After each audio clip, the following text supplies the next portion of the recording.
नमो भगवते वासुदेवाय। ओम नमो भगवते वासुदेवाय। ओम नमो भगवते वासुदेवाय। ओम अज्ञानतिमिरान्धस्य ज्ञानाञ्जनशलाकया चक्षुरुन्मीलितं येन तस्मै श्रीगुरुवे नमः। হরে কৃষ্ণা। সমস্ত ভক্তবৃন্দকে সশ্রদ্ধ প্রণাম। আবার একটা ভগবদ গীতার ক্লাস। আমরা ভগবদ গীতা ভগবানের মুখনিসৃত বাণী শুনছি। আমরা শুনছি জ্ঞান যোগের মধ্যে কর্মসন্ন্যাস যোগ। ভগবদ গীতাকে তিনটে অংশে ভাগ করা হয়েছে মেনলি। 1 থেকে 8, 6 পর্যন্ত হচ্ছে কর্মযোগ, 7 থেকে 12 ভক্তি যোগ, আর 13 থেকে 26, 13 থেকে 18 পর্যন্ত হচ্ছে আমাদের 13 থেকে 18 পর্যন্ত হচ্ছে জ্ঞান যোগ। আর এই জ্ঞান যোগ আর কর্মযোগ দ্বারা ভক্তি যোগকে মাঝখানে রাখা আছে। তো কর্মযোগের মাধ্যমে ক্ষেত্র প্রস্তুত করা হচ্ছে, আর জ্ঞান যোগে আর ভক্তি যোগের বীজ বপন করে জ্ঞান যোগ দ্বারা খড় টড় দিয়ে ঢেকে দেওয়া হচ্ছে, যাতে ভক্তি যোগের বৃক্ষটি খুব সুন্দরভাবে বেরোতে পারে। বোঝা গেল? কর্মযোগের মাধ্যমে ক্ষেত্র প্রস্তুত করা হলো। আমরা যখন মাঠে কোনো কিছু বপন করি তখন কি হয়, ভালো করে চাষ দিতে হয়। হ্যাঁ, চাষ দেওয়ার পরে ক্ষেত্রটাকে প্রস্তুত করা হলো, একদম ট্রাক্টর দিয়ে ভালো করে চাষ দিয়ে জমিকে লেবেল করে তারপরে এবার জল টল দিয়ে আবার ঠিকঠাক করে তারপরে এবার বীজ বপন করা হয়। বীজ বপন করে ওটাকে এবার খড় বা কিছু দিয়ে চাপা দিয়ে দেওয়া হয়, মাটি বা খড় দিয়ে কিছু দিয়ে চাপা দিয়ে দেওয়া হয়, যাতে পশু পাখিতে ওগুলো আর না খেয়ে নিতে পারে দানাগুলো। হ্যাঁ, দিয়ে তারপরে ওই দানাগুলো থেকে সুন্দর গাছ বেরোয়, তারপরে গাছের রক্ষণাবেক্ষণ করা হয়। তো আমাদের ভক্তিযোগ হচ্ছে সেই বীজ যেটা আমাদের হৃদয়ে বিছানো, আমাদের হৃদয়ে ছড়ানো হবে। তার আগে আমাদের কর্মযোগের মাধ্যমে ক্ষেত্র প্রস্তুত করছে। কিভাবে ক্ষেত্র প্রস্তুত কিভাবে হয়? ক্ষেত্রে যেমন খুঁড়ে ফেলা হয় বা কুপিয়ে জমিকে প্রস্তুত করা হয় বা চাষ দিয়ে প্রস্তুত করা হয়, তেমন প্রস্তুত করা হচ্ছে। বোঝা গেল? এইবার তারপরে আমরা যেই ভক্তি যোগের বীজ তার মধ্যে ছড়িয়ে দেব, দিয়ে তারপরে কি করব আমরা আবার তারপরে জ্ঞান যোগ রূপী হালকা মাটির লেয়ার দিয়ে বা খড় পাতা দিয়ে আমরা চাপা দেব, যাতে পশু পাখিতে আমাদের ভক্তি যোগকে নষ্ট না করে দেয়। মানে বাইরের কোনো অবস্থা যেন আমাদের ভক্তি রূপী বীজটাকে নষ্ট না করে দেয়। তো এইভাবে ভগবদ গীতাকে তিনটে অংশে আমরা ভাগ দেখতে পাই। আমরা বর্তমানে ক্ষেত্র প্রস্তুত করছি। এবার ক্ষেত্র প্রস্তুতের শেষের দিকে চলে এসেছে। আমরা প্রথমে সাংখ্যযোগ পড়লাম, তারপরে আমরা কর্মযোগ সম্বন্ধে কিছুটা জানলাম, সেখান থেকে জানলাম কাম আমাদের বড় শত্রু। তারপরে আমরা জ্ঞান যোগ সম্বন্ধে জানলাম, জ্ঞান অত্যন্ত গুরুত্বপূর্ণ বিষয়। জ্ঞানের তরণীতে বসে সমস্ত দুঃখময় সাগর পার হওয়া যায়। আর অর্জুনকে ভগবান তাই বললো, অর্জুন তুমি প্রকৃত জ্ঞানে অধিষ্ঠিত হয়ে যুদ্ধ করো। অর্জুন এতক্ষণ পর্যন্ত ঠিক চলছিল অর্জুনের, যে যুদ্ধ করতে বললো মনটা খারাপ হয়ে গেল। কেন বাবা, তুমি তো জ্ঞান দিয়ে খুবই ভালোই, তো জ্ঞানের সমুদ্রে আমি সাগরে পার হয়ে যাব কিভাবে? এই নৌকায়, জ্ঞানের নৌকায় বসে সবই তো ঠিক ছিল, কিন্তু আবার যুদ্ধ করতে কেন? তখন ভগবান কি বললেন, জ্ঞান দিয়ে, জ্ঞান পরিপুষ্ট হয়ে কর্তব্যটি করো। মানে জ্ঞান দ্বারা পূর্ণ হয়ে তারপরে তুমি আহ তোমার কর্মটি করো। তার মানে আমাদের জ্ঞানের সঙ্গে যখন আমরা কর্ম করব, তখনই আমাদের কর্মটি আরো সুদৃঢ় হবে। আর সে জ্ঞান কাকে বলে? কি জ্ঞান? জ্ঞান মানে কি physics, chemistry, biology, geography, history? না, এখানে জ্ঞান বলছে আধ্যাত্মিক জ্ঞানের কথা বলছে। কোনটি কর্তব্য, কোনটি অকর্তব্য, কোনটা কর্ম, কোনটা অকর্ম, বিকর্ম, এই প্রকৃত জ্ঞান অর্জন করার পরে যখন আমরা কোনো কর্ম করব, সেটির কোনো বন্ধনে থাকবে না। তারপরে আমরা 4 নম্বরের পরে তাহলে অর্জুনের মনের মধ্যে এবার কনফিউশন শুরু হয়ে গেছে। অর্জুনের মনের মধ্যে কনফিউশন শুরু হয়ে আছে যে কর্ম ত্যাগ করব না কর্ম সন্ন্যাস ত্যাগ করব, কর্ম সন্ন্যাস ভালো না কর্ম ফল ত্যাগ ভালো।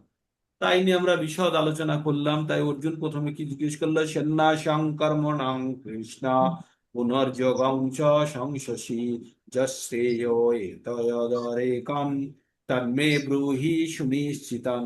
তো বললেন যে কর্ম সন্ন্যাস ভালো না কর্মযোগে কর্ম ফল ত্যাগ ভালো, সেটি সুনিশ্চিত ভাবে আমাকে বলুন।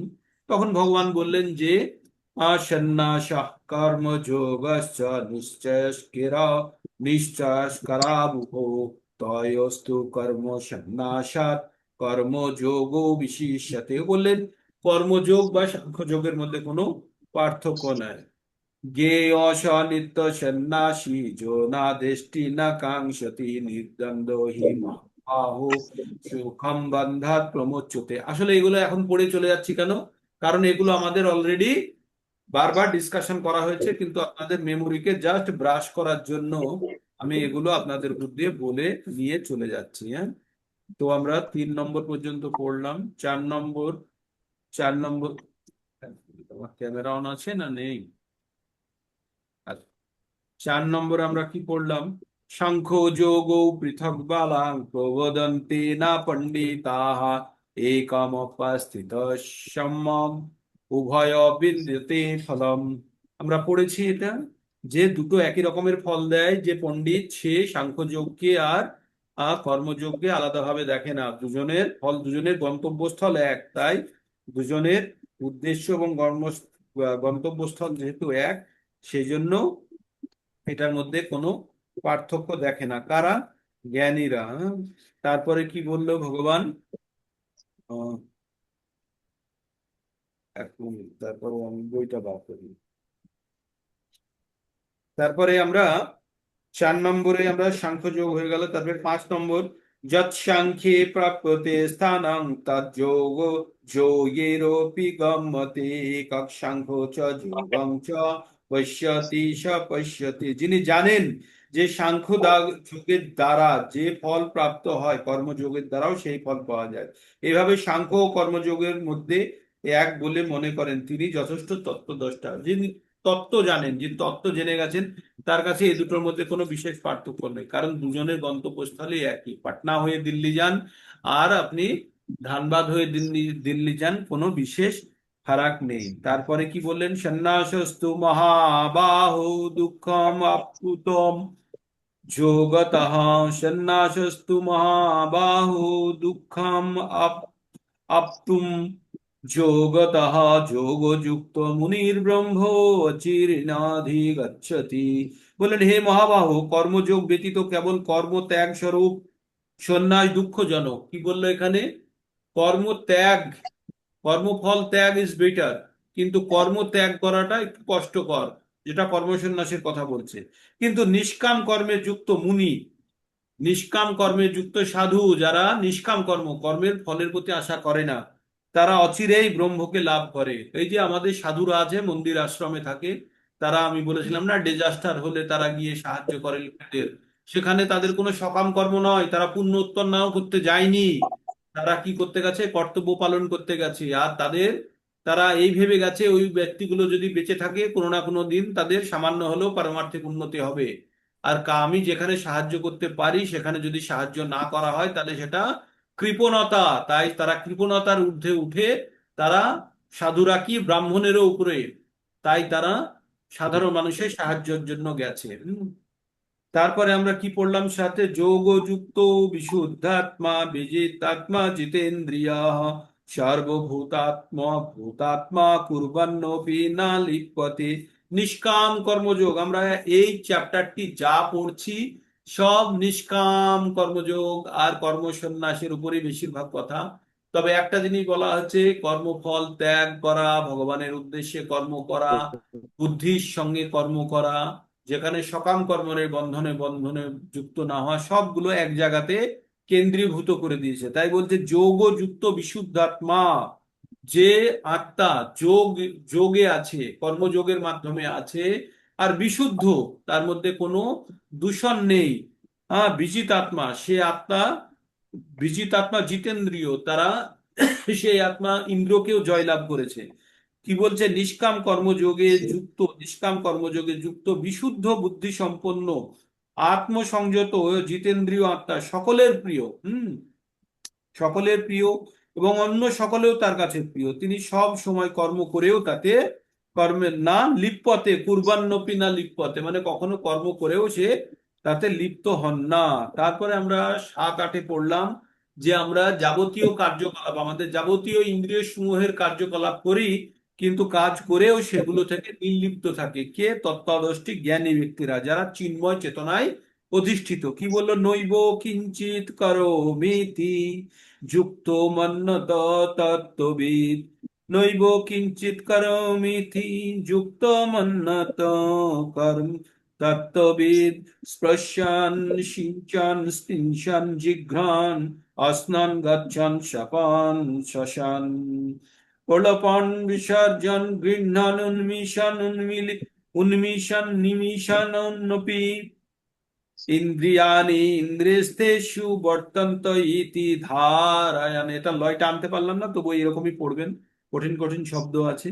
চিন্ময় চেতনায় অধিষ্ঠিত ব্যক্তি দর্শন, শ্রবণ, স্পর্শ, ঘ্রাণ, ভোজন, গমন, নিদ্রা, প্রশ্বাস আদি ক্রিয়া করে সর্বদা তিনি জানেন যে প্রকৃতপক্ষে তিনি কিছুই করেন না বা করছেন না। কারণ প্রলাপ, ত্যাগ, গ্রহণ, চক্ষুর উন্মেষ, নিমেষ করার সময় সর্বদাই তিনি জানেন এগুলো জড় ইন্দ্রিয়, কেবল ইন্দ্রিয়ের বিষয়ে প্রবৃত্ত হয়েছে, তিনি নিজে সেগুলো থেকে নির্লিপ্ত। একটা শ্লোক পড়েছিলাম, আমাদের মনে পড়ছে, 3 নম্বর অধ্যায়ে 27 নম্বর শ্লোক।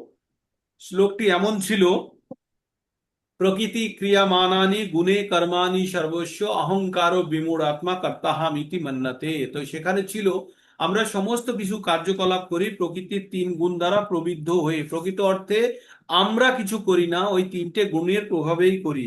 তাই এখানে চিন্ময় চেতনায় যারা ব্যক্তিরা আছে তারা জানে আমাদের যত কিছু দৈহিক শারীরিক যে কোনো কাজগুলো আমরা করছি সেগুলো আমাদের দেহের প্রয়োজনে করছি, সেগুলোর জন্য যে ওই কাজগুলো করে যে আনন্দ সুখ ভোগ, সেই ধরনের কাজে কিন্তু সেই ব্যক্তি লিপ্ত হন না। কে? যিনি চিন্ময় চেতনায় শরীর জীবন ধারণের জন্য যে কাজগুলো প্রয়োজন সেগুলো তিনি করছেন, কিন্তু তার থেকে যে আনন্দ প্রাপ্তির জন্য সে কোন রকম ভাবেই তাতে লিপ্ত হন না। তাই বলছে এখানে চিন্ময় চেতনায় অধিষ্ঠিত ব্যক্তি শ্রবণ, স্পর্শ, ঘ্রাণ, ভোজন, দর্শন, গমন, নিদ্রা, প্রশ্বাস আদি ক্রিয়া করেও সর্বদা জানেন যে প্রকৃতপক্ষে তিনি কিছুই করছেন না, প্রকৃতপক্ষে তিনি কিছুই করছেন না। কারণ প্রলাপ, ত্যাগ, গ্রহণ, চক্ষুর উন্মেষ নিমেষ, উন্মেষ নিমেষ মানে চোখ খোলা ফেলা, পাতা খোলা বন্ধ করা, করার সময় তিনি সর্বদাই জানেন যে এগুলো ইন্দ্রিয়ের বিষয়সমূহ, ইন্দ্রিয়ের বিষয়ে প্রবৃত্ত হয়েছে, তিনি নিজে সেগুলো থেকে নির্মূল। তিনি আর ইন্দ্রিয়ের মধ্যে কে আলাদা বললো? ইন্দ্রিয়ের বিষয়সমূহ ইন্দ্রিয় করছে, কিন্তু তিনি নির্লিপ্ত। তিনি মানে এখানে বুদ্ধি, তিনি মানে হচ্ছে আত্মা, এবং তিনি মানে মন পর্যন্ত। এগুলো এগুলো কি পর্যন্ত সীমা আছে? সীমাবদ্ধ আছে ইন্দ্রিয় সমূহ পর্যন্তই সীমা আছে, সীমাবদ্ধ আছে। তারপরে সে অনুভূতিগুলো নিজে গ্রহণ করেই না, সে সেগুলো জানে। কারণ সে চিন্ময় চেতনায় অধিষ্ঠিত, সে জানে এগুলো আমার শারীরিক অ্যাক্টিভিটি, এগুলো শরীর করছে করছে, আমার কিছু তাতে যা আসে না, আমি এর থেকে সুখ বা দুঃখ কোনোটাই আমি গ্রহণ করছি না। ঠাকুরের ভোগ রান্না করে তাকে দেওয়া হয়েছে, তার মধ্যে সে মিষ্ট না টক না তেতো তার প্রয়োজন, সে প্রসাদ গ্রহণ করছে, তার প্রসাদ হিসাবে গ্রহণ করছে, তাতে কিচ্ছুতে কিচ্ছু তার যা আসে না। কোন রকম অনুভূতির প্রতি সে আকৃষ্ট নয়, অনুভূতি থাকবে কিন্তু তার প্রতি সে আসক্ত নয়। বোঝা গেল? এইবার আমরা যাচ্ছি 10 নম্বরে। ব্রহ্মণ্যোধ্যায় কর্মাণি সঙ্গম ত্বক্তা করোতি যহ লিপ্যতে না স পাপেনা পত্র পদ্মপত্র বিমম্ভসা। কালকে এটা একবার পড়েছিলাম হালকা করে, না? হ্যাঁ, পড়ুন। হ্যাঁ। তো আমরা পড়েছিলাম, আমরা কি পড়েছিলাম? ব্যাখ্যা ব্রহ্মণ্য করুন। অধ্যায়। ব্রহ্মণ্য আধায়, আধায় মানে হচ্ছে সমর্পিত হয়ে, সমর্পণ করে। কার কাছে? পরমেশ্বর ভগবানের সমর্পিত হয়ে যে সমস্ত কর্ম করা হয়। সঙ্গম ত্বক্তা করতি য, আর যার আসক্তি ত্যাগ করে, ফলের আসক্তি ত্যাগ করে, তার মানে ভগবানকে যে সমস্ত কর্ম অর্পণ করা হয় সেই কর্মের ফলের প্রতি আসক্তি ত্যাগ করে, সেই সমস্ত কর্মের ফলের কর্মে যদি কোনো পাপও থাকে সে ব্যক্তি তাতে মাখে না বা লিপ্ত হয় না। কারণ কারণ কি? সে সমস্ত কর্ম ভগবানে অর্পণ করে দিয়েছে। তাই বলছে ব্রহ্মণ্যোধ্যায় কর্মাণি সঙ্গম ত্বক্তা করোতি যাহা লিপ্যতে না স পাপেনা পদ্ম পত্রম ইমাম বসা। কি বলছে? পদ্ম পদ্মপাতা, পদ্মপাতা চেনেন তো আপনারা? জলে থাকে পদ্মপাতা। হ্যাঁ, ঠিক। আচ্ছা, ও পদ্মপাতা জলে থেকেও কি করে? ও জলে ভেজে না। কেন ভেজে না? কারণ সাইন্টিফিক ব্যাখ্যা আছে, তারপরে নাকি একটা ওয়্যাক্স মানে হচ্ছে মোমের মতো একটা লেয়ার দেওয়া আছে পাতা থুরে, যেখানে জল গেলে জল ভেজাতে পারে না, জল আবার ওখান থেকে গড়ে চলে আসে। কেন পদ্ম পাতার পরে আছে? জলে তো অনেক বেশি পাতা থাকে, তাদের কেন নেই? তো আমরা এই সব প্রশ্ন করলে তখন আর কিন্তু পদ্ম পাতার পরে যে ওয়েক্স আসে যার কারণে জল ছয় না, এইসব যুক্তি তখন আস্তে আস্তে সরতে শুরু করবে, তাই না? আমরা কেন হয় না সেটা ব্যাখ্যা করতে পারি, কেন আছে সেটা ব্যাখ্যা করতে আমরা পারি না। ওকে। তো পদ্ম পাতা, আমাদের উদ্দেশ্য হচ্ছে পদ্ম পাতার মতো কেউ কখনো কখনো ছোটখাটো পাপের কাজ করেও তাতে লিপ্ত হয় না, যদি সম্পূর্ণরূপে কর্মটি ভগবানের উদ্দেশ্যে ফলের আসক্তি রহিত হয়ে যদি ভগবানকে অর্পণ করা হয়। সেটি এটি বলতে চাইলো, কি বললো? যিনি সমস্ত কর্মের ফল পরমেশ্বর ভগবানকে অর্পণ করে অনাসক্ত ভাবে কর্ম করেন, তিনি কোনো পাপ কখনো তাকে স্পর্শ করে না। ঠিক যেমন জল পদ্ম পত্রকে ভেজাতে পারে না, স্পর্শ তো করে কিন্তু ভেজাতে পারে না।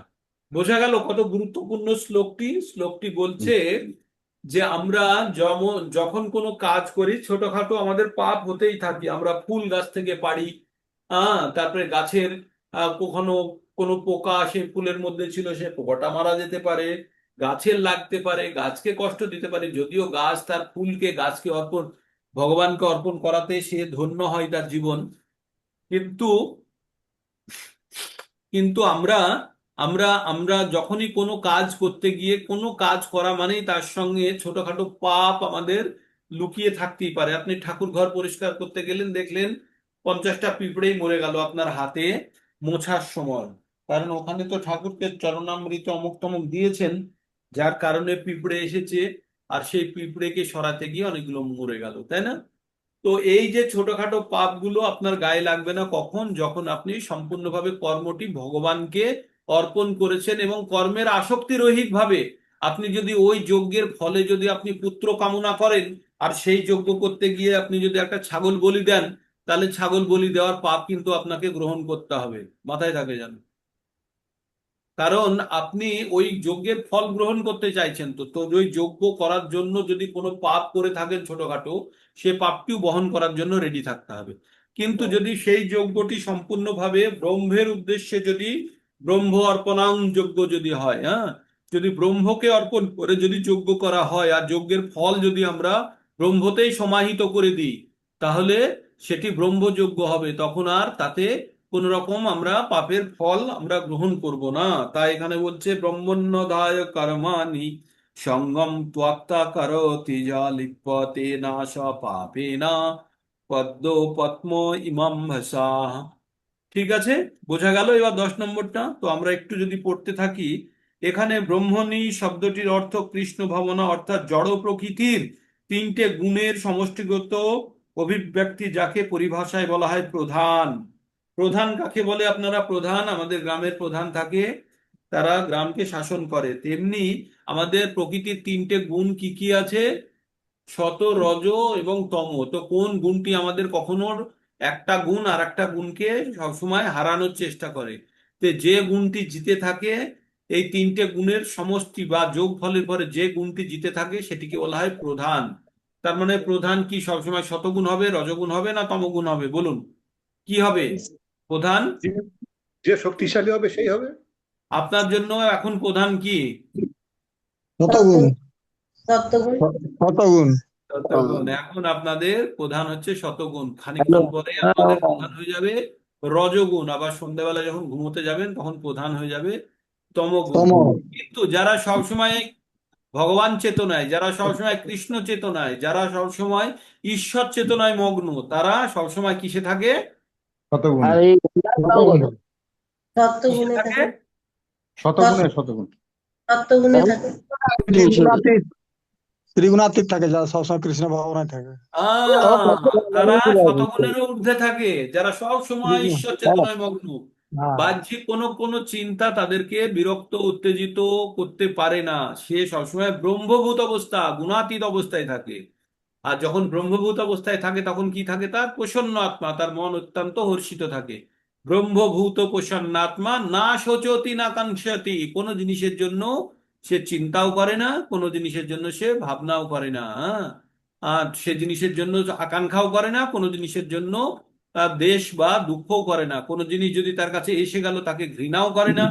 কোনো জিনিস সে চায় অথচ আসেনি, সে তো চাই না, তার আকাঙ্ক্ষাই সে নষ্ট করে দিয়েছে। তাই কি বলছে যে ব্রহ্মভূত প্রসন্নাত্মা না শোচতি না কাঙ্ক্ষতি, সম সর্বেষু ভূতেষু, প্রত্যেকটা জীবের প্রতি সমভাবা সম্পন্ন। সম সর্বেষু ভূতেষু মদ ভক্তি লভতে পারাম, ভগবান বলছেন তখন আমার পরাভক্তি বা পরম ভক্তি সে প্রাপ্ত করতে পারে। হুম। তো 11 নম্বরটা একটু বোঝা গেল। তারপরে আমরা এবার এই 10 নম্বরটা বললাম, এবার 11 নম্বরটা আমরা বলবো। হ্যাঁ, 11 নম্বরটা আমরা কি কি ধরনের কাজ করি। আমরা যে কোনো কাজ করতে গেলে 3টে বিষয় দিয়ে কাজ করি। কি দিয়ে কাজ করি? মন দিয়ে কাজ করি, কায় দিয়ে কাজ করি, আর বাক্য দিয়ে কাজ করি, ঠিক?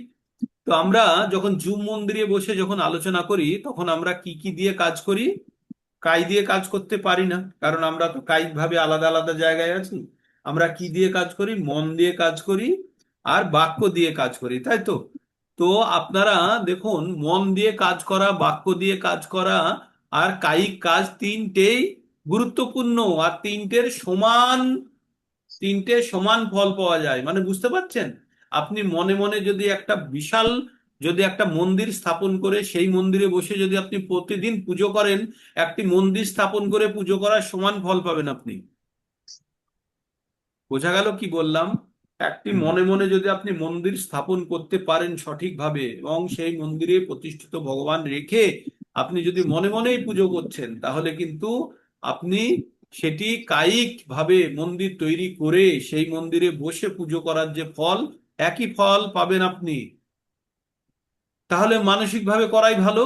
কিন্তু মানসিক ভাবে করতে গেলে আমাদের মনে বিল্ডিং যখন তৈরি করতে করতে আবার চলে যায় অন্য জায়গায়, তাই না? মন এদিক ওদিকে চলে যাবে, তাহলে আমাদের কাজটি পেন্ডিং। কিন্তু যদি মনকে যদি সুন্দরভাবে আমরা ধ্যান করি, মানে কি করি? আমরা মনকে একটি নির্দিষ্ট জায়গায় কেন্দ্রীভূত করে মনের দ্বারা আমরা সেই সমস্ত কাজ করার চেষ্টা করি।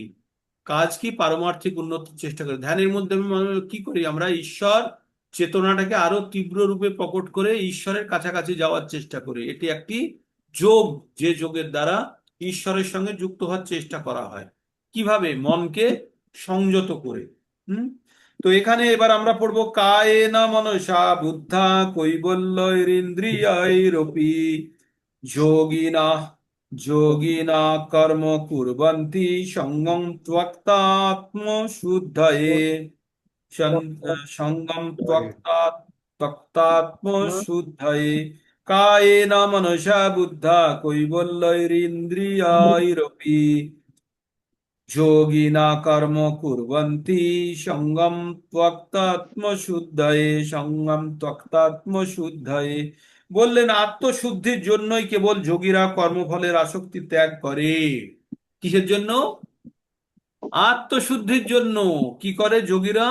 আত্মশুদ্ধি। কারণ আত্ম কখন শুদ্ধ হয়? যখন কর্মের ফল নিয়ে আমরা ব্যাগে ভর্তি করে রাখি। আপনারা জানবেন, আপনার কাছে ব্যাগ থাকলেই বিপদ। কোন ব্যাগ? কর্মফলের ব্যাগ। আর আমাদের জীবনে কর্মফলের ব্যাগ কোনটি? সূক্ষ্ম শরীর, মন বুদ্ধি অহংকারের শরীর। আমাদের কটা শরীর আছে? আত্মার কটা শরীর আছে? দুটি। একটা হচ্ছে অন্তর্বাস, একটি হচ্ছে, অনেকগুলোই আছে, একটা হচ্ছে কিন্তু প্রধান হচ্ছে দুটো। একটা হচ্ছে অন্তর্বাস, একটা হচ্ছে বহির্বাস। অন্তর্বাসটা কি? মন বুদ্ধি অহংকার দ্বারা তৈরি। আর এই অন্তর্বাসের কাছেই আছে ঝোলা। ঝোলাতে কি আছে? আমাদের ইচ্ছা অনিচ্ছার ডেটাবেসটা আছে। তো যখনই আমাদের এই ইচ্ছা অনিচ্ছা গুলি এই তথ্য ভান্ডারে থাকবে, তখনই আমাদের এই ঝোলাটাকে বয়ে বেড়াতে হবে। ঝোলাতে যদি আপনার টাকা থাকে তাহলে ঝোলা বয়ে বেড়াবেন তো। মানি ব্যাগে যদি টাকা থাকে তখন মানি ব্যাগটি বয়ে বেড়াবেন, কিন্তু যদি টাকা না থাকে এই মোটা মানি ব্যাগ বয়ে বেড়াবেন? না, ফেলে দেবো। বয়ে বেড়াবেন? বয়ে বেড়াবেন না। আপনার জপমালাতে যদি জপা ব্যাগে যদি মালা না থাকে তাহলে কি জপমালা বয়ে বেড়াবেন? কেউ বইবেন না। বইবেন না তো। তেমনি তেমনি আমাদের জানতে হবে যে আমাদের যখনই মনের মধ্যে কোনো ইচ্ছা থেকে যাবে, সেই ইচ্ছা কিন্তু বড় বিপদ সৃষ্টি করবে। আমাদের কি বিপদ সৃষ্টি করবে? আমাদের ওই সূক্ষ্ম শরীরটাকে জীবিত রাখে। সূক্ষ্ম শরীরটাকে জীবিত রাখার জন্য আমাদের ইচ্ছা, ভোগ করার জ্ঞান, এগুলি যথেষ্ট। এগুলি যথেষ্ট। তাই আমরা একটা শ্লোক পড়েছিলাম, মনে আছে? 7-28 আবার পড়বো। সেখানে পড়েছিলাম, তেষাং অন্তগতং পাপং জননাং পুণ্য কর্মণাং। যতক্ষণ না পাপ আমাদের সম্পূর্ণরূপে দূরীভূত হচ্ছে ততক্ষণ পর্যন্ত আমরা কিন্তু ঈশ্বর চেতনায় সম্পূর্ণভাবে লেগে থাকতে পারবো না। আমাদের মন যদি এই ঈশ্বর চেতনায় না বসে, কারোর জোর করে যদি শুনছেন শুনুন, কিন্তু আপনারা জানবেন জোর করে শুনছেন মানেও আপনার মনের মধ্যে ঈশ্বর চেতনা, কারোর প্রেসারে, ইচ্ছায় অনিচ্ছায়, কোনো লোভে আপনি ঈশ্বর চেতনার সঙ্গে যুক্ত হতে চাইছেন, তাহলেও আপনার পাপের ভাণ্ডটা শেষ হচ্ছে। আর যখন পাপের ভাণ্ডারটা সম্পূর্ণরূপে শেষ হয়ে যাবে, তখন ভগবত ভক্তিও দৃঢ় রূপে স্থাপিত হয়ে যাবে। তার মানে আপনারা জানবেন, ভগবত ভক্তির পথে যত তীব্র গতিতে আপনারা এগোচ্ছেন, ততই তীব্র গতিতে আপনাদের পাপের ভাণ্ডার সমাপ্ত হচ্ছে। যখন পাপের ভাণ্ডার একদম সমাপ্ত হয়ে যাবে বা হয়ে গেছে জানবেন, তখন জানবেন অতি তীব্র রূপে আপনি ভগবানের প্রতি আসক্ত। আর কোনো জিনিসের প্রতি আপনার আসক্তি নেই। সব সময় আপনি এই একটা জিনিসের চেতনাতেই মগ্ন, সেটি হচ্ছে ঈশ্বর চেতনা। যখন সম্পূর্ণ রূপে পাপ দূরীভূত হবে, তাই বলছে তেষাং অন্তগতং পাপং জননাং পুণ্য কর্মণাং তে দ্বন্দ্ব মোহর নির্মুক্তা। দ্বন্দ্ব আর মোহ থেকে মুক্ত কখন হয়? তে দ্বন্দ্ব মোহর নির্মুক্তা ভজন্তে মাম দৃঢ়ব্রতা। তখন দৃঢ় রূপে সব সময় নিরন্তর ভগবানের ভজনা করে যাবে। ভজনা মানে ভজন গান গাওয়া নাই। ভজনা মানে হচ্ছে ভক্তি করা, ভগবানের ভক্তি করা। ভক্তির বিভিন্ন চরণ আছে, শ্রবণ করা, পঠন করা, অর্চনা করা, বর্ণনা করা, সাক্ষ্য রূপে, দাস্য রূপে, আত্মনিবেদন, বিভিন্ন পদ্ধতিতে আমরা ভগবানের ভজনা করতে থাকি। কখন? যখন আমাদের পাপ সম্পূর্ণরূপে দূরীভূত হয়েছে। আপনারা ভাবতে পারেন মোটামুটি আপনাদের ঝোলা ফুটো হয়ে গেছে। এবার এই ঝোলাকে যত জোরে নাড়াবেন তত জোরে এর ভিতর থেকে ঝুরঝুর ঝুরঝুর করে পাপগুলো নিচে পড়তে থাকবে, ঠিক আছে? তো সেই জন্য ঝোলা যেন চুপ করে রেখে দেবেন না, ঝোলাটাকে নাড়তে হবে। আর ঝোলাটাকে কিভাবে নাড়ছেন? যখন প্রতিবার ভগবানের মালা জপ করছেন, তখন ঝোলাটি নড়ছে, আর ঝোলার নিচে যে ফুটো আছে সেই দিয়ে আপনাদের সঞ্চিত প্রারব্ধ, কূট, বীজ, যত ধরনের পাপ আছে সব নষ্ট হচ্ছে। হ্যাঁ। আর যাদের এই ভগবত ভক্তিতে ইচ্ছা হচ্ছে না, তাদের জানবেন পাপ এত বেশি শক্তিশালী হয়ে আছে, কিছুতেই আপনাদের ভগবত চেতনায় আসতে দিচ্ছে না। তাই বলছে, কায়েন মনসা বুদ্ধা কৈবল্যর ইন্দ্রিয়রপি যোগী না কর্ম কুর্বন্তি সঙ্গম ত্বক্তা আত্মশুদ্ধয়ে। আত্মশুদ্ধির জন্যই কেবল যোগীরা কর্মফলের আসক্তি ত্যাগ করে দেহ, মন, বুদ্ধি, এমনকি ইন্দ্রিয়ের দ্বারা কাজ করেও তাতে তারা লিপ্ত হন না। কর্ম করছে কিন্তু কর্মে লিপ্ত হচ্ছে না। কারণ কি? তারা সম্পূর্ণভাবে ফলের আসক্তি ত্যাগ করেছে। কৃষ্ণ ভাবনায় উদ্বুদ্ধ হয়ে ভগবান শ্রীকৃষ্ণের ইন্দ্রিয় তৃপ্তি সাধন করার মাধ্যমে মন, শরীর, বুদ্ধি অথবা এমনকি ইন্দ্রিয়ের দ্বারা অনুষ্ঠিত কোনো কর্ম জড় জাগতিক কলুষ থেকে মুক্ত হয়। আমরা কি ইন্দ্রিয় সমূহ যখন ভগবানের সেবায় লাগাই, তখন সেটি হচ্ছে ভক্তি। আমরা ভক্তির ডেফিনেশনে কি পড়েছিলাম? সর্ব উপাধি বিনির্মুক্তম তৎপরাত্তেনা নির্মলং ঋষিকেন ঋষিকেশ সেবনং ভক্তির রুচ্যতে। তো আমরা কি পড়েছিলাম? সর্ব উপাধি বিনির্মুক্তম, অহংকার, সব ধরনের মিথ্যা অহংকারকে বিসর্জন দিয়ে যখন আমরা সর্ব উপাধি বিনির্মুক্তম, হ্যাঁ, তৎপরাত্তেনা নির্মলং, আর কি হলো? আমাদের পরমাত্মা বা আত্মা আমাদের নির্মল হলো, তখন শুদ্ধিকরণ হলো। তারপরে কি হলো? আমরা ঋষিকেন ঋষিকেশ। ঋষিকেন ঋষি মানে আমাদের ইন্দ্রিয় সমূহের রাজাকে ভগবান। যখন ভগবানের সেবায় আমাদের ইন্দ্রিয় সমূহকে, মানে ইন্দ্রিয়ের রাজার সেবায় ইন্দ্রিয় সমূহ দিয়ে যখন আমরা সেবা করছি, তখন তাকে বলছে ভক্তি। তাহলে আমাদের ইন্দ্রিয় সমূহ চক্ষু, কর্ণ, নাসিকা, জিহ্বা, ত্বক, হাত পা, মুখ, উপস্থ বায়ু, এগুলো সব হচ্ছে আমাদের কর্মেন্দ্রিয় এবং জ্ঞানেন্দ্রিয় মিলিয়ে। তো এই ইন্দ্রিয় এবং মন, এই ইন্দ্রিয় দিয়ে যখন আমরা ভগবানের সেবা করছি, তখন সেটা হচ্ছে ভক্তি। তাই তো? ভক্তি মানে হচ্ছে ভগবানের প্রেমময়ী সেবা। ভক্তি কথার অর্থ কি? সব ধরনের উপাধি, সব ধরনের অহংকারকে বিসর্জন দিয়ে ভগবানের সেবা, প্রেমময়ী সেবায় যুক্ত হওয়াকে বলা হয় ভক্তি। বোঝা গেল? ভক্তির সংজ্ঞা পেলেন। সর্ব রকমের ভৌতিক উপাধিকে পরিত্যাগ করে ঈশ্বরের প্রেমময়ী সেবায় আমাদের আমাদের ইন্দ্রিয় দ্বারা ঈশ্বরের ইন্দ্রিয় তুষ্টি বিধানের জন্য ঈশ্বরের প্রেমময়ী সেবায় যুক্ত হওয়াকে বলা হয় ভক্তি। তাই এখানে আমরা আমরা তিন ধরনের কাজ করতে পারি: কায়, মনসা আর বাক্য। কথা দ্বারাও আপনি কাজ করতে পারেন, মন দ্বারাও কাজ করতে পারেন, এবং শরীর দ্বারাও কাজ করতে পারেন। তো এগুলো খুবই গুরুত্বপূর্ণ, মাথায় রাখতে হবে। তারপরে আমরা 12 নম্বরে কি পড়বো? যুক্ত কর্ম ফলং ত্যাক্তা। সেই কর্মফল ত্যাগের উপরে পুরো চ্যাপ্টার চলছে।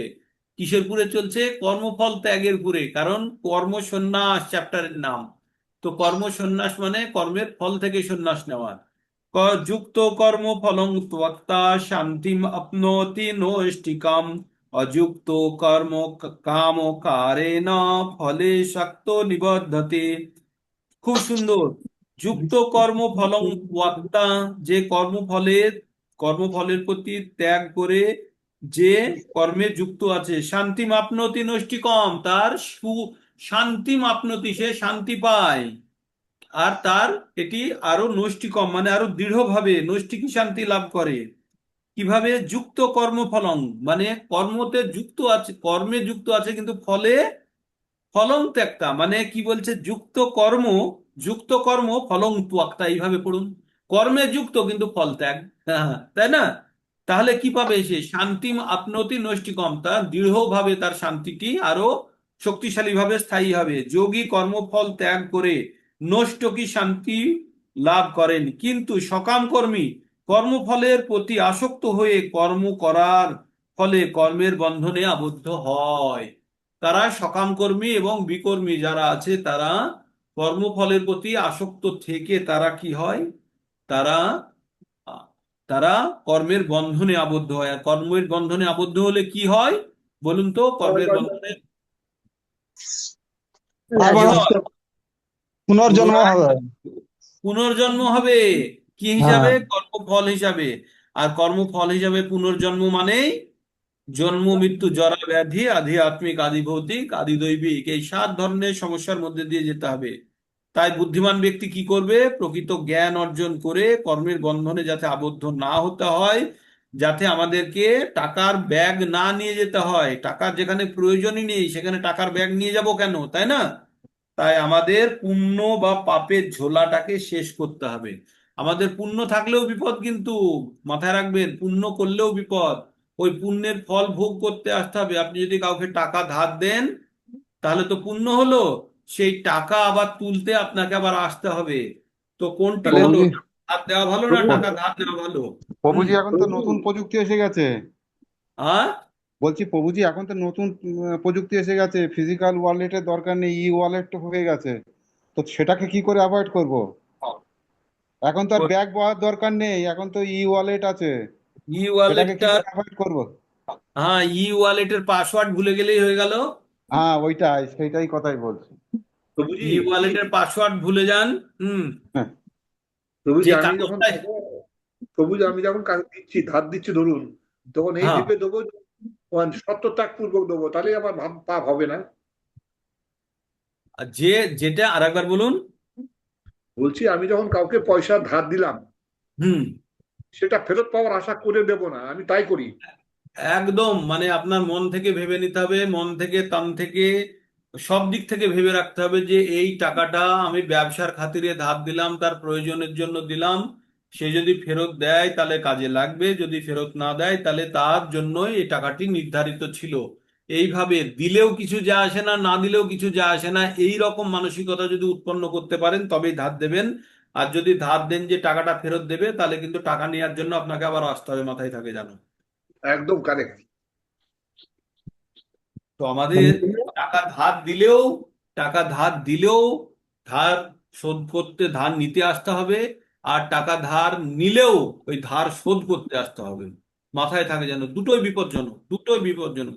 এবার টাকার পরিবর্তে যদি কর্মের ধার হয়, আমি যদি কারোর থেকে উপকার কখনো নিয়ে থাকি, তাহলে সেই উপকার শোধ করতে হবে।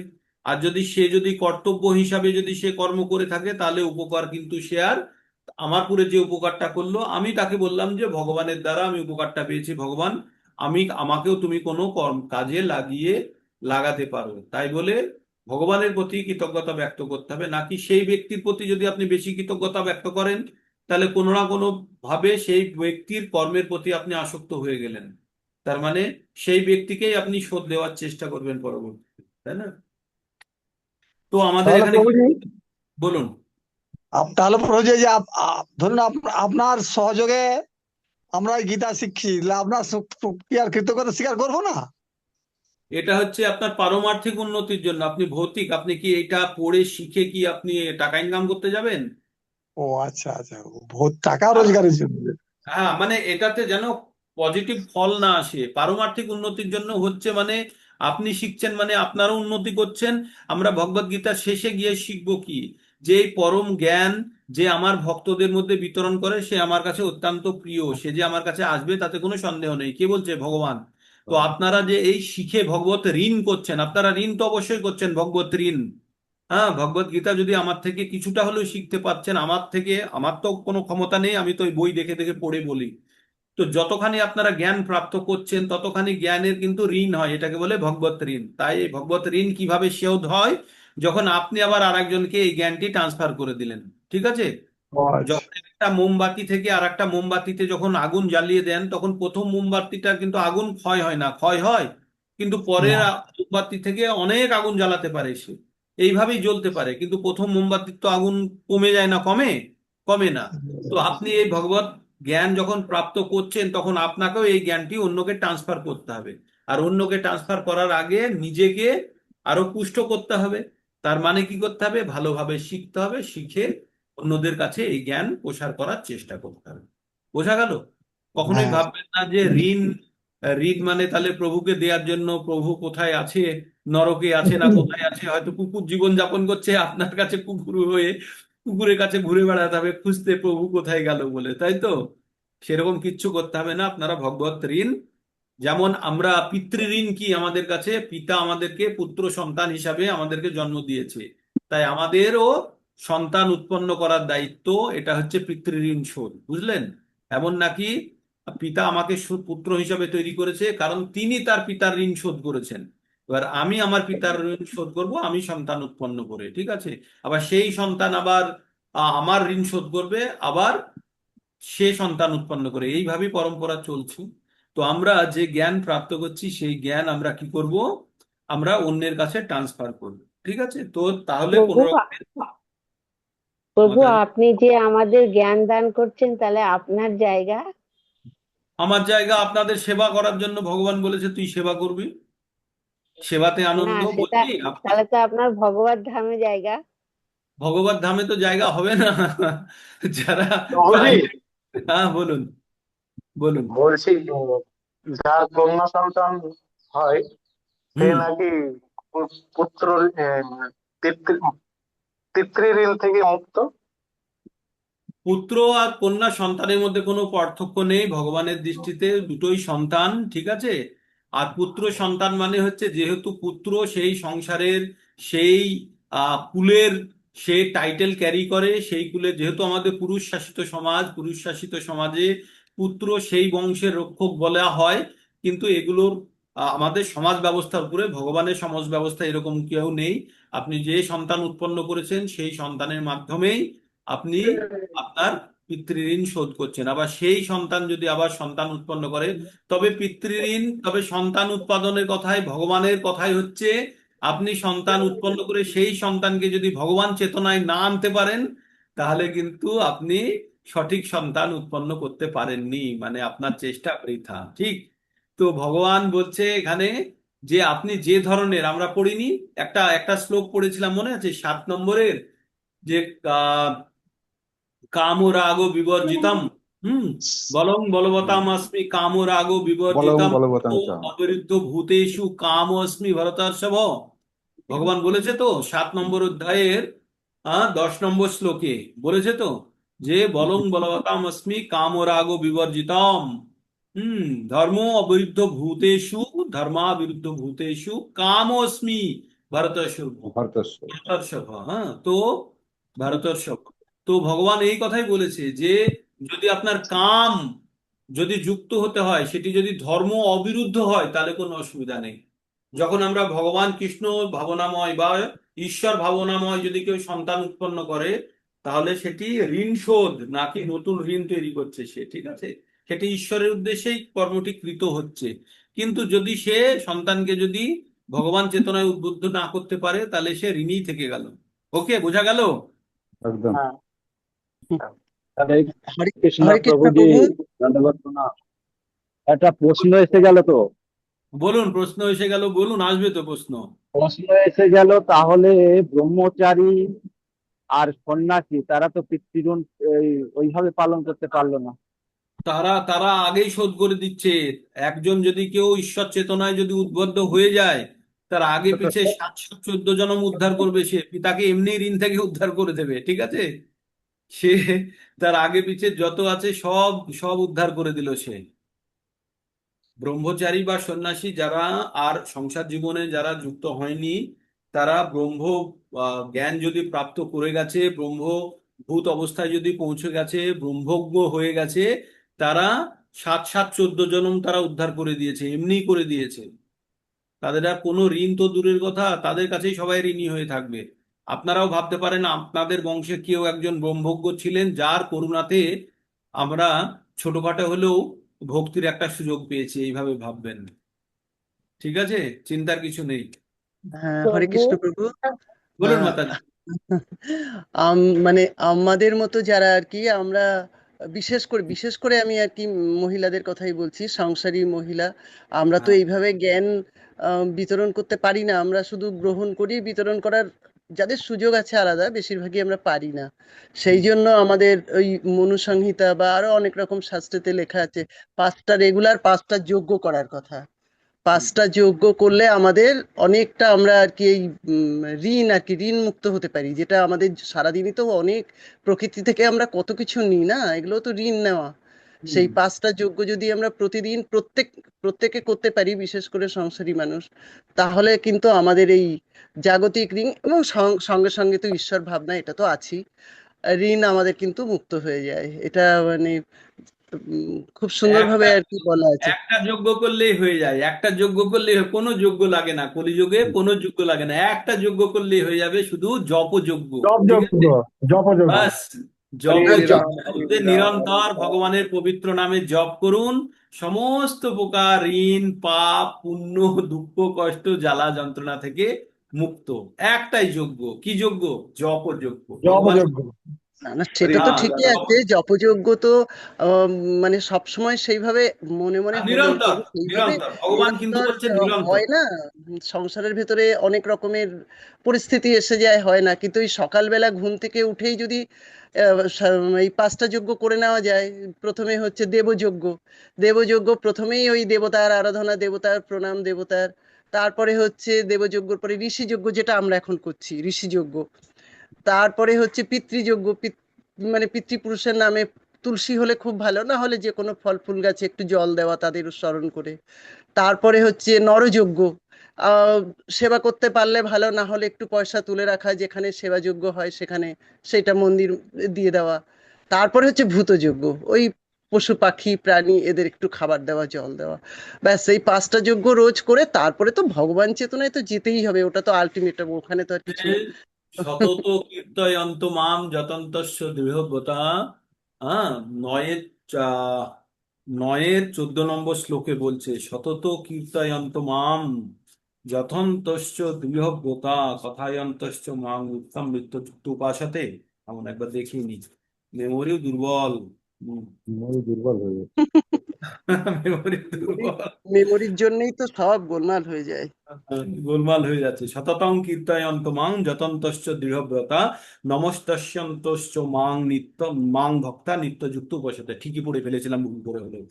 দৃঢ়ব্রত ও যত্নশীল হয়ে সর্বদা আমার মহিমা কীর্তন করো, আমাকে প্রণাম করো, এই সমস্ত মহাত্মারা নিরন্তর ভক্তি সহকারে আমার উপাসনা করে। কে বললেন?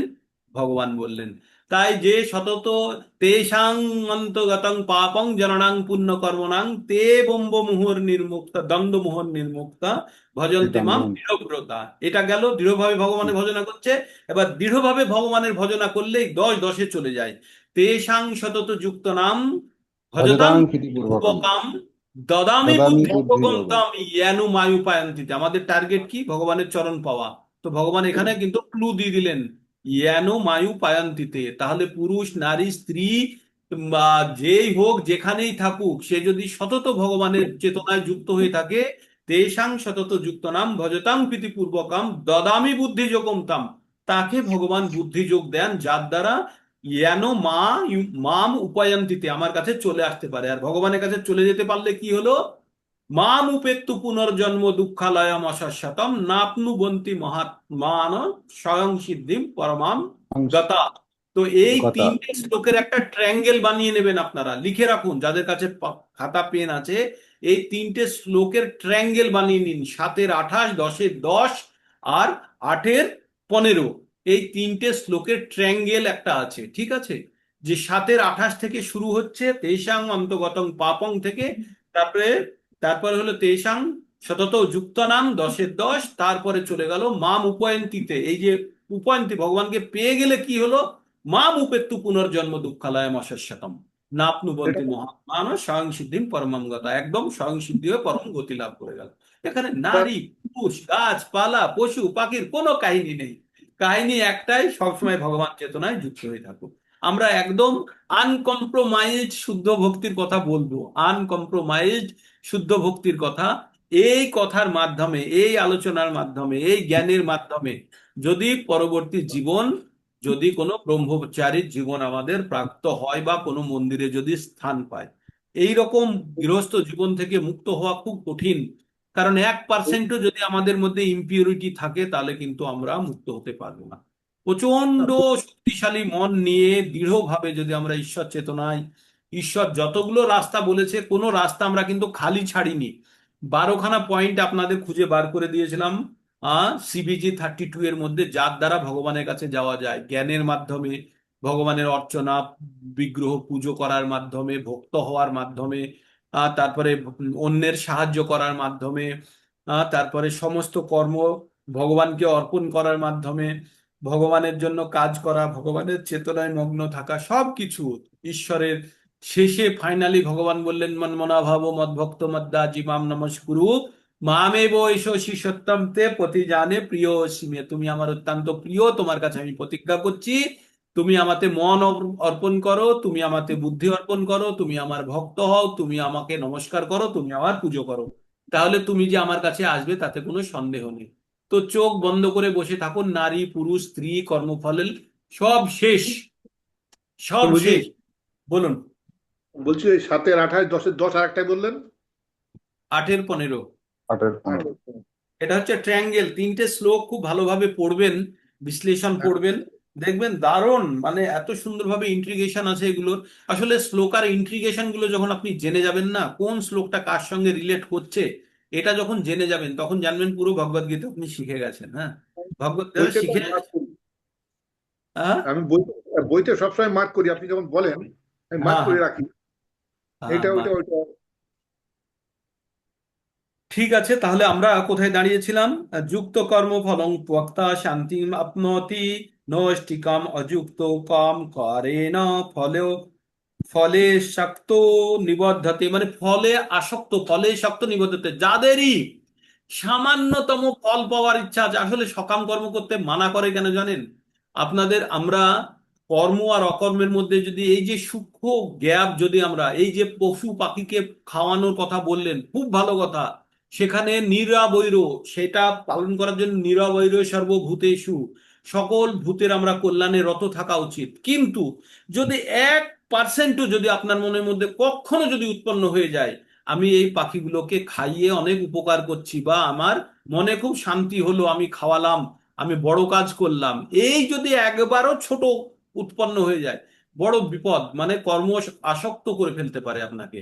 প্রতিদিন আমি পাখিকে খাওয়াই, আজ না গেলে আমার কষ্ট হবে, এই যে আসক্তিও আবার বিপজ্জনক, সেটাও আপনাকে জানতে হবে, কর্তব্য হিসাবে করতে হবে। যেমন প্রতিদিন ঘুম থেকে উঠে স্নান করি, কিন্তু স্নান করার নেশা যেন না হয়, ঠিক আছে?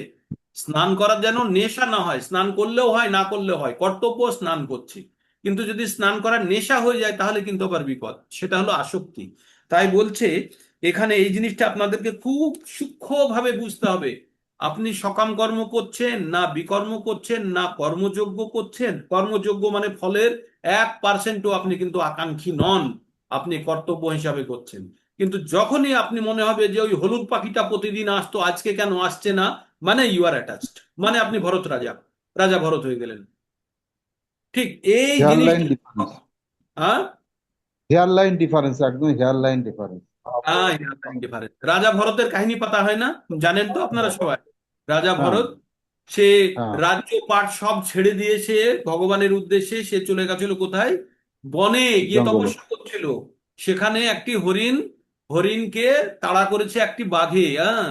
আর হরিণটি একটা খাল মতো ঝাঁপ দিতে গেছে, ঝাঁপ দিতে গিয়ে সন্তান প্রসব করে দিয়েছে, দিয়ে সে দৌড়ে পালিয়েছে, তার পিছনে পিছনে বাঘটাও তাড়া করেছে। এই যে হরিণ শাবকটি পড়ে রইলো, সেটি দেখে রাজার দয়া হলো, তাকে ভাবলো এ তো মরে যাবে, একে এনে যত্ন করলো। ঠিকই তো করেছিল নাকি? করেছিল তো ঠিক? কর্তব্য করেছে। কর্তব্য হিসাবে ঠিক ছিল। করার পরে কি হলো? তাকে ঘাস খাওয়ানো, সে মিয়াও মা মা মা করতো, সে রাজার আশপাশে সকাল সন্ধে তাকে তাকে যত্ন করতো। একদিন আসতে দেরি করেছে, সন্ধেবেলায় পাগল হয়ে যাচ্ছে, কোথায় গেল, তার মানে সে আসক্ত হয়ে পড়েছে। মৃত্যুর সময়তে সে হরিণ শাবক তার স্মরণে চলে এসছে, এসে পরবর্তী জীবন হরিণের জীবন। ভাবতে পারছেন? একজন রাজা তার রাজ পরিবার, সুখ শান্তি, সন্তান, সমস্ত ঐশ্বর্য সবকিছু ত্যাগ করে সে গেছে বনে, গিয়ে সে আবার হরিণ শাবকের প্রেমে পড়ে গেছে। তো আমরা সবকিছু করি, আমাদের কিন্তু কোনো অবস্থাতে যেন আমাদের আমাদের যেন কর্মে আসক্তিতে না আমাদের বেঁধে ফেলে, তাহলে বিপদ হয়ে যেতে পারে। তো সেই জন্য হেয়ার লাইন গ্যাপটা আমাদের বুঝতে হবে। পারতপক্ষে আমাদের ঈশ্বর চেতনায় থেকে আমাদের কর্ম করা উচিত সব সময়। তার সব থেকে সহজ হচ্ছে ভগবানের পবিত্র নামে জপ করতে থাকো নিরন্তর। না রহেগা বাঁশ না বাজেগা বাঁশরি, ঝোলায় রাখবো না আমি কাছে, মনের মধ্যে কোনো কর্তব্যের কর্তব্যের জায়গায় রাখবো না, সব সময় ভগবান ছাড়া আর কেউ নেই। তখনই যেটুকু আমাদের জীবন ধারণের জন্য প্রয়োজন সেইটুকুই, বাকি কোনো কিছু নয়। এইভাবে যখন কাটিং করবেন তখন দেখবেন তবুও জীবন ধারণের পাশে অনেকখানি মাসল এসে গেছে, শুধু হাড় নেই, মাসল একটু এসেই গেছে। তো এইভাবে যখন আমরা ভাবনা চিন্তাকে আমরা মুক্ত করতে পারবো, তখনই শুদ্ধ চেতনার দিকে আমরা যেতে পারবো। না হলে কিন্তু আমাদের জন্য বিপদ এখনো, এই জ্ঞান লাভের পরেও আমাদের জন্য বিপদ ঘনিয়ে থাকছে। তো ওই আসক্তি যেন আমাদের ছোটখাটো আসক্তিও না থাকে। নিরবৈর সর্বভূতেষু কখনো বলেনি যে তুমি প্রেমী হও, বলেছে ভগবান, বলেছে মৎ কর্ম কিন মৎ কর্ম কিন মৎ পরম মদ ভক্ত সঙ্গ বর্জিত নিরবৈর সর্বভূতেষু। কি বললো? নিরবৈর সর্বভূতেষু। বলেনি যে প্রত্যেকের প্রতি প্রেমী হও, প্রেম করো, বলেনি কিন্তু। নো, ভগবান বলেনি সর্বভূতের প্রতি প্রেম প্রদর্শন করো, কোথাও বলেনি। বলেছে নিরাবৈর, শত্রু হয়েও না। প্রেম করতে বলেনি, প্রেম করলেই বিপদ। প্রেমের সঙ্গে কি হয়ে যাবে, তখন কি হয়ে যাবে? প্রেমের সঙ্গে আমাদের কিন্তু আসক্তি এসে যাবে। তাই নিষ্কাম কর্মযোগের জন্য আমাদের নিরবৈর হতে হবে, না শত্রু না মিত্র। হ্যাঁ। তো আমাদের সমশত্রুষু মিত্রেষু আমরা পড়বো 13 নম্বরে 12 নম্বরে গিয়ে পড়বো সম শত্রুষু মিত্রেষু। হ্যাঁ। নিরাবৈর মানে শত্রুপতি আর মিত্রপতি সমভাবা সম্পন্ন, শীত গ্রীষ্ম শত্রু মিত্র, তো সেটা হবে ব্রহ্মভূত অবস্থা। তো ওই অবস্থা প্রাপ্ত করার জন্য আমাদের প্রথমে জ্ঞান অর্জন করতে হবে। ধীরে ধীরে আমরা করছি না তা না, করছি। তো আমরা তারপরে একটু এগোই। যুক্ত কর্ম ফলং ত্বক্তা শান্তিমাপ্নোতি নৈষ্ঠিকীম অযুক্ত কম অযুক্ত কাম কারে না ফলে শক্ত নিবদ্ধতে।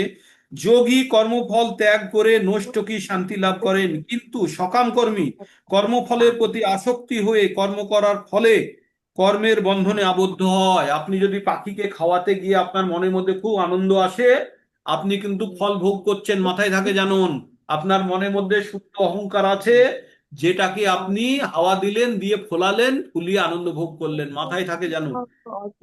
কর্মের বন্ধন থেকে মুক্ত হওয়ার জন্য কর্ম আর অকর্মের মধ্যে খুব সূক্ষ্ম গ্যাপ আছে। সাবধান, খুব সাবধান। কর্ম করুন কিন্তু খুব সাবধান। সামান্য যদি আপনার মনের মধ্যে হর্ষ এনে দেয়, যদি আনন্দ এনে দেয়, না হর্ষিত না কাঙ্ক্ষতি, মনে রাখবেন ধীর ব্যক্তিরা না কোনো কিছু প্রাপ্তিতেও হর্ষিত হয় না, কোনো কিছু চলে গেলেও তারা দুঃখিত হয়। সুখে শুনা উদ্বিগ্ন মনা, সুখে শুনা বিগত স্পৃহা, দুঃখে শুনা বিগত স্পৃহা, সুখে শুনা উদ্বিগ্ন মনা। সুখে আর দুঃখে উদ্বিগ্ন হয় না, বিগত তারপরে স্পৃহা, স্পৃহাটাকে কি বললাম, সুখে শুনা উদ্বিগ্ন মনা, দুঃখে শুনা বিগত স্পৃহা। এই জিনিসটা যেন কখনোই না হয়, আমি কখনো হর্ষিত আর কখনো দুঃখী, একদমই যেন না হয়। হলেই বিপদ, হলেই বিপদ, মানে আমি আসক্ত হয়ে আছি। আর আসক্তি মানে নিবদ্ধন্তি, নিবদ্ধতে, নিবদ্ধতে মানে বন্ধনে বাঁধা। কি লিখেছে, বলেছে অযুক্ত কাম কারেণ ফলে শক্ত নিবদ্ধতে, নিবদ্ধতে মানে আবদ্ধ হয়ে গেল। যোগী কর্মফল ত্যাগ করে নষ্ট কি শান্তি লাভ করেন, কিন্তু সকাম কর্মী কর্মফলের প্রতি আসক্ত হয়ে কর্ম করার ফলে কর্মের বন্ধনে আবদ্ধ হয়। আর কর্মের বন্ধনে আবদ্ধ হলে এতক্ষণ নিয়ে যেটা আলোচনা করলাম, কর্মের বন্ধনে আবদ্ধ হওয়ার ফল কি, পুনরপি জননম পুনরপি মরণম, জননী জঠরে পুনরপি শয়নম। মাথায় থাকে যেন। এই সংসারে তো বাকি এই, হ্যাঁ, বাকিটুকু বললেন না প্রভু? বাকিটা ওই যে কি ছিল জানো, তারপরে বাকিটা ছিল যে পাহি মুরারে, হ্যাঁ, হ্যাঁ, ওইখানে ছিল যে এই জগতে তুমি এই একমাত্র আমাকে এই তাই না সংসারে মধুসূদন? পারি পারি তেষার না, ওইটুকু কাজে লাগে, ওইটুকু রেখেছি, বাকিটুকু বাকিটুকু হ্যাঁ, মনে করে আবার স্টোর করতে হবে। আপনি বললেন স্টোর করে নেব। তারপর একটুকু শুনুন 13 নম্বরটা, সর্বকর্মাণি মনসা সংনাস্তান্তে সুখং বশী নবদ্বারে দেহ নৈব কুর্বন্ন কারয়ন। আমাদের এই দেহটি কতগুলো দ্বার দ্বারা যুক্ত, 9টি দ্বার আছে আমাদের শরীরের, তাই আমাদের নবদ্বার, শরীরটাকে বলা হয় নবদ্বার। নবদ্বার। নবদ্বারে, নবদ্বারে আমাদের পুরী, নবদ্বারের পুরী, পুরী মানে গৃহ। আর এই যে আমাদের 9টি দ্বার আছে আমাদের, কি কি, দুটো চোখ কান নাক মুখ এরকম উদর উপস্থ, এগুলো মিলে 9টি দ্বার নটি, আছে। আর দুই দুই দুই 6 7, দুটি চক্ষু, দুটি দুটি চক্ষু, দুটি কান, দুটি নাক, একটি মুখ, পায় উপস্থ। হ্যাঁ, এই হচ্ছে আমাদের 9টি নটি দ্বার। দান। এই নবদ্বারকে, এই নবদ্বারের মধ্যে দিয়ে যে দিক দিয়ে আত্মা বেরোবে সেই অনুযায়ী আত্মার গতি হয়। যদি নিম্ন দ্বার দিয়ে আত্মা বেরোয় নিম্ন গতি, ঊর্ধ্ব দ্বার দিয়ে যদি আত্মা নির্গত হয় তারা ঊর্ধ্বগতি লাভ করে। হ্যাঁ, ঊর্ধ্বগতি লাভ করে। তো যারা ভক্ত তারা এসব গতির কথা চিন্তাই করে না, তারা শুধু জানে যে ভগবান যেখানে আছে সেটাই আমার গন্তব্যস্থল। ভগবান কি নরকে আছে না স্বর্গে আছে আমার জানার দরকার নেই, আমার জানার দরকার ভগবানের চরণ হচ্ছে আমার আশ্রয়স্থল। যদি আমরা এইভাবে ভাবতে পারি তাহলে আমরা সর্বোচ্চ গতি, এরপরে আর কোনো গতি নেই। তাই ভগবান কি বললেন, সর্বকর্মাণি মনসা সংন্যাসাস্তে সুখম বশী নবদ্বারে পুরে দেহি নৈব কুর্বন্ন কারয়ন।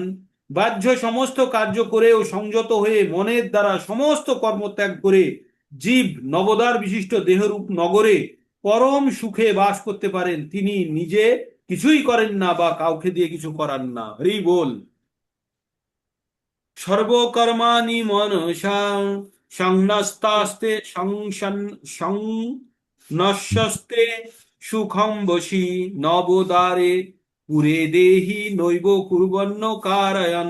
বাহ্যিক সমস্ত কার্য, আমাদের এই যে আমাদের শরীর ধারণের জন্য যতগুলো কার্য হচ্ছে সব বাহ্যিক কর্ম, করেও সংযত থাকে কে, মনের দ্বারা সমস্ত কর্মফল ত্যাগ করে জীব।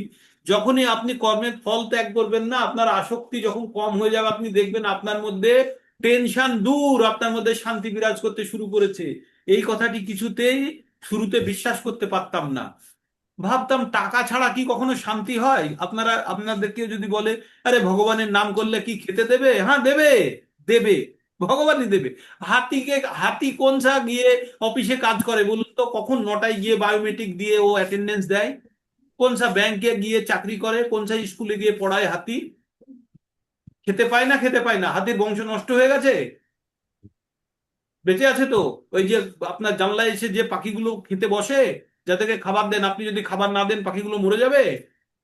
একটাও মরবে না, একটা মরবে না, তাদের সব অল্টারনেটিভ আছে, সবগুলো অল্টারনেটিভ আছে। কিন্তু আমরা আমরা নিজেদেরকে আবদ্ধ করে ফেলি যে আমি না দিলেও মরে যাবে, আমাদের সীমাবদ্ধতায় আবদ্ধ করে ফেলি। তো এইভাবে আমরা যখন আমাদের টেনশন মুক্ত হওয়ার সব থেকে ভালো রাস্তা হচ্ছে যে আপনি আপনি আসক্তিহীনতাকে, অবশ্য দায়িত্বহীনতা ভাববেন না, আসক্তিহীনতাকে, আসক্তিহীনতা রাখুন, দায়িত্বহীনতা নয়, দায়িত্ব থাকবে, আসক্তি থেকে মুক্ত হতে হবে। আমার প্রয়োজনই নেই, কেন আমি আসক্ত হব? যখন এই রকম চিন্তায় যখন মগ্ন হবেন, তখন দেখবেন যে সব টেনশন দূর হয়ে গেছে, সব টেনশন। আপনি পরীক্ষাতে ভালো রেজাল্ট করব, এটাই আপনার টেনশন, সেই জন্যই আপনি কষ্ট ভোগ করেন। কিন্তু যে মুহূর্তে আপনি জানবেন যে পরীক্ষা দিচ্ছি কর্তব্য হিসাবে, পাশ করলেও কিছু যায় আসে না, ফেল করলেও কিছু যায় আসে না, বা যদি বলে যায় পরীক্ষা দিলেই পাস, আপনি কিন্তু টেনশন মুক্ত হয়ে গেলেন। আর সেই পাশের কোনো সার্টিফিকেটের দামও নেই, তখন আপনার পরীক্ষার প্রতি আসক্তও নষ্ট হয়ে যাবে, যাবে তো। তো এইরকম ভাবনা চিন্তা আমরা যখন কর্মটাকে যখন কর্তব্য হিসাবে নেব, কর্মফলের প্রতি যখন আকাঙ্ক্ষা ত্যাগ করব, তখন কিন্তু সমস্ত কর্ম করেও পদ্ম পাতার মতো আমরা কোনো অবস্থাতেই কর্মফলে লিপ্ত হব না। আর এই রকম অবস্থা প্রাপ্ত করতে হবে, তখনই প্রকৃত কর্মসন্ন্যাস। হরে কৃষ্ণ কৃষ্ণ কৃষ্ণ হরে হরে, হরে রাম রাম রাম। এই ছিল আজকের ক্লাস। 13 নম্বর পর্যন্ত হয়ে থাকলো। আমরা পড়লাম 10, 11, 12, 13, বা 10-এর অর্ধেকটা, 12, 13 পর্যন্ত হয়ে থাকলো। 14 থেকে আবার পড়বো। মোটামুটি এইরকমই চলবে, কর্ম আর কর্মের এইরকমই চলবে। এই চ্যাপ্টারের মূল বিষয় কি হচ্ছে? কর্মফল ত্যাগ আর কর্ম, সকাম কর্ম, অকর্ম, বিকর্মের মধ্যে সামান্য পার্থক্য জানা, আর যে হাইয়ার লাইন আর সেই কর্মের বন্ধন কিন্তু বিপজ্জনক হতে পারে, সেটি জেনে আমাদের কর্তব্য ভেবে কাজ করা। হরে কৃষ্ণা। বোঝা গেল নাকি? একদম প্রভুজি। হ্যাঁ, কোন রকম ডাউট যেন না থাকে। হ্যাঁ, না প্রভু, বুঝেছি। বারে বারে ঘুরে ফিরে আসছে। বারে বারে অনেকে প্রভু, আছে। বলুন, প্রভু, বলুন মাতা। উম, উম,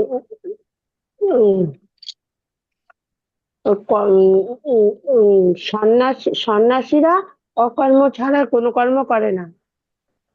না, তারা যদি সকাম কর্ম করেও সেটিকে সকাম কর্ম হিসাবে করে না, যদি করেও সেটিকে তারা অকর্ম হিসাবেই করে, কর্তব্য হিসাবেই করে, কোনো রকমের আসক্তি থাকে না। যদি কখনো করতে হয় তাদের, কখনো কখনো করতে হতে পারে। সন্ন্যাসীরা যদি কখনো ডিজাস্টার ম্যানেজমেন্ট ক্যাম্পে গেল, কোথায় বন্যা, খরা, আগুন লেগে গেল, সেখানে গেল, কিন্তু তবুও তারা ভাবে না যে আমি পুণ্য করতে এসেছি। তারা ভাবে যে আমার গুরু মহারাজ পাঠিয়েছে, জবরদস্তি কাজটি করতে এসছে, কাজটি করে দিয়ে চলে গিয়ে আবার ভগবান চেতনায় আমি মগ্ন হব। এদের যতখানি সম্ভব করতে পারলে করলাম, না হলে করতে পারলে পারলাম, বাস। কোন রকমের তারা ফলের আসক্তি নিয়ে কোনো কাজ করে না। ঠিক আছে। হরে কৃষ্ণা। তো আজকে এখানে বিরাম নেব। ক্যামেরা অন যারা করতে পারবেন করুন। 48। আপনাদের আবারও বলবো, যারা দেরি করে জয়েন করছেন তারা একটু তাড়াতাড়ি জয়েন করবেন। আমাদের প্রোগ্রাম একটু আগে জয়েন করতে পারলে আপনাদেরই ভালো লাগবে শুনতে, না হলে আপনারা মূল বিষয়টি মিস করেন শেষের দিকে জয়েন করলে, তাই না? আচ্ছা, আমরা প্রথম স্ন্যাপটা নিয়ে নিলাম, আর দ্বিতীয় স্ন্যাপটা নিয়ে নিচ্ছি। হরে কৃষ্ণ। চলুন, হয়ে গেল। আর কারো কোনো প্রশ্ন থাকলে গ্রুপে পোস্ট করতে পারেন, পড়ুন।